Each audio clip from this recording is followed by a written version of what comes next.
पहला सवाल शेखर सुमन से। शेखर सुमन जी, अब देखिए ये कितनी इंटरेस्टिंग बात हो जाती है कि 8 तारीख को रिया चक्रवर्ती सुशांत के घर से बाहर चली गई। 8 तारीख को दिशा की हत्या हुई और 8 तारीख को शेखर सुमन एक टीम आई सुशांत के घर और वो डिजिटल आईटी एक्सपर्ट थे। उनको किसी गॉडफादर ने भेजा होगा, रिया ने भेजा था। दीपेश नंबर 1, संदीप पिठानी नंबर 2 और तीसरे सैमुअल मिरांडा ने कबूला है।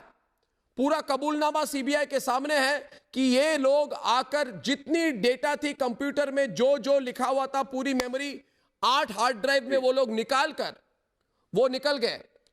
ये जब निकाला जा रहा था तब सुशांत उनके सामने था और ये तीनों के सामने हुआ। इन तीनों लोगों के सामने पूरी मटेरियल बाहर की गई। इससे 2 बातें साफ हो जाती है। पहली बात कि घर के अंदर षड्यंत्र चल रहा था। दूसरी बात, रिया रिमोट कंट्रोल कर रही थी। तीसरी बात, पूरी डेटा निकालने की कारण क्या थी, यानी कि पहले 5 दिन पहले किसी ने सोच के रखा था, पहले जितनी इंफॉर्मेशन है उसको बाहर करते हैं, सबूतों को साफ करते हैं, उसके बाद इसको मारते हैं। और इस पूरी प्लानिंग में सैमुअल मिरांडा, दीपेश सावंत और ये जो तीसरा है सिद्धार्थ पिठानी, तीनों शामिल है। यानी कि कोल्ड ब्लडेड मर्डर, सोची समझी हत्या।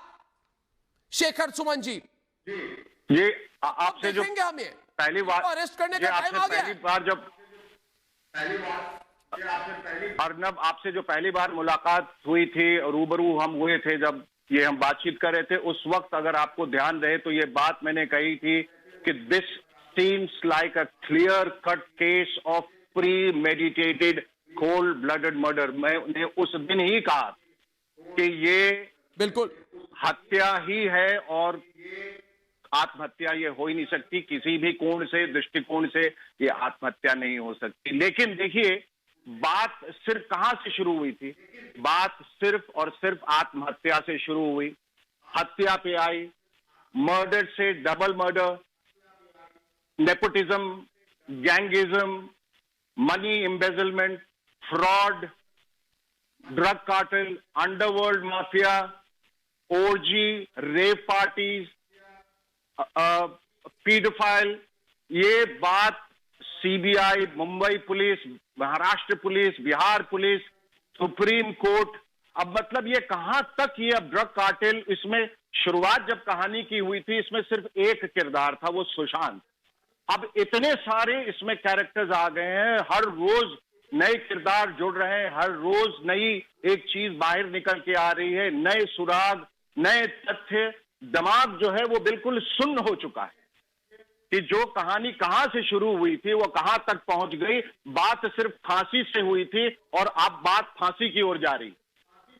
हमने कुछ तथ्य निकालने चाहे, कुछ एक हड्डी की ओर देखा, जमीन खोदा तो पूरा का पूरा कंकाल, छोड़िए पूरा कब्रिस्तान बाहर निकल आया। ये इतनी एक भयंकर, इसको कह सकते हैं आप, षड्यंत्र है। ये इतना भयावह षड्यंत्र है जिसका अंदाजा जो है इंसान अपने दिमाग से नहीं लगा सकता। इसमें इतने पेच हैं, ऐसा चक्रव्यूह है, ये मकड़ी के जाल की तरह इतना उलझ गया है और हर रोज ये एक नई दिशा की ओर जा रहा है। ये कहां तक जाएगा इसका कोई अंदाजा नहीं। लेकिन अर्नब, मैं आपको दावे के साथ कह सकता हूं कि जब वो नाम जो बाहर आएंगे, जो लोग इसके पीछे हैं, इस षड्यंत्र के, इस साजिश के, जो कुछ हुआ, जो किया गया सुशांत के साथ, जब वो सच उजागर होगा, जब सत्य बाहर आएगा, तो लोगों की आंखें फटी रह जाएंगी, उनका दिल दहल जाएगा। ये किस तरह की साजिश है, ये ना आप अंदाजा लगा सकते हैं, ना हम, ना कोई और ये अभी खत्म नहीं हुआ है। मुझे लगता है इसकी अभी शुरुआत है और हमें ये लड़ाई अनवरत इसी तरह से लड़नी है। आपको सलाम, लोगों को सलाम, सुशांत के फैंस को सलाम और तमाम लोग जो इससे जुड़े हैं, जिनकी वजह से, जिनके दबाव की वजह से, जिनकी ताकत की वजह से, जिनकी आवाज की वजह से हम आज यहां तक पहुंच आए हैं। वरना ये केस तो भाई साहब बहुत पहले ही रफा दफा हो चुका था। ये दफना दिया गया था। हमने तो इसे, हम सब ने मिलकर इस कब्र खोद के इसे बाहर किया है। और राहत साहब का एक शेर है जो मैं सुशांत के लिए पढ़ना चाहूंगा, और सुशांत की तरफ से, कि जुबान तो खोल, नजरे तो मिला, जवाब तो दे, मैं कितनी बार लुटा हूं, हिसाब तो दे। आप अंदाजा नहीं लगा सकते हैं शेखर सुमन जी,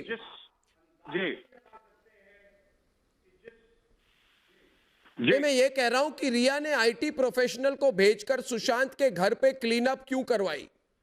सुशांत के लैपटॉप, उसके कंप्यूटर और फोन में ऐसी कौन सी जानकारी रखी थी जिससे बड़ा खतरा हो गया था? और आखिर वो कौन लोग थे जिन्हें इसके सामने आने से डर लगा था? ये ड्रग माफिया, ये गंदे गंदे लोग जो गंदे काम करते हैं। आखिर सुशांत कौन सी बात जानता था जिस वजह से उसका मुंह बंद कराना जरूरी हो गया था? सुशांत किनके लिए खतरा बन गया था? हो सकता था सुशांत प्रेस कॉन्फ्रेंस करके सारी बातें लोगों के सामने रखना चाहता हो, मुझे कोई डाउट नहीं है। सुशांत ये सारी बातें सामने रखना चाहता था, इसलिए पहले उसके सबूतों को मिटाने के लिए लोगों को उसके घर में भेजा गया और इन लोगों को बोला क्या जितनी मटेरियल है कंप्यूटर से निकालो। अरे रिया चक्रवर्ती ने किसके लिए ये सारे काम करवाए थे? मैं किसी का नाम नहीं ले रहा, मगर ये कह रहा हूं कि रिया किसके इशारे से ये काम कर रही थी? शेखर सुमन जी, ये बहुत बड़ा स्कैम हो रहा है अभी। ये सरकार गिरने वाली स्कैम नहीं है, ये पूरे भारत के सोशल फैब्रिक को बदलने वाली स्कैम है। ये पूरे समाज को बदल देगी। ये कहानी जो है पूरी इंसानियत को बदल देगी। फिल्म इंडस्ट्री तो बहुत छोटी सी इंडस्ट्री है, ये पूरे देश को, देश के पूरे वातावरण को बदल देगी। आप देखिएगा ये वो तमाम लोग जो हैं इसके पीछे, और इसका मास्टरमाइंड मैं शुरू से कह रहा हूं, जिस तरह से अर्नब आप एडिटर इन चीफ हैं और इतने चैनल्स के ऊपर आप हैं, उसी तरह से इस साजिश के पीछे भी कोई एडिटर इन चीफ है जो हर जगह हर चैनल को कंट्रोल कर रहा है। कोई बैठा है, बिल्कुल बिल्कुल, और वो पीछे और बड़ा शैतान आदमी है जो है शेखर जी। और कुछ लोगों को जी, ये जो भी है बहुत बड़ा शैतान है, बहुत, और खतरनाक भी है, बहुत खतरनाक है। लेकिन इसकी शक्ल जो है, इसका चेहरा बाहर आएगा, ये बेनकाब होके रहेगा। ये ऐसी जनता की ताकत है, ऐसे लोगों की श्रद्धा है। और दोस्त, बिल्कुल बिल्कुल बिल्कुल, ये सामने आएगा, मुझे पूरा विश्वास है। और इनके इर्द गिर्द के जो लोग हैं, सबका तार एक दूसरे से जुड़ा हुआ है।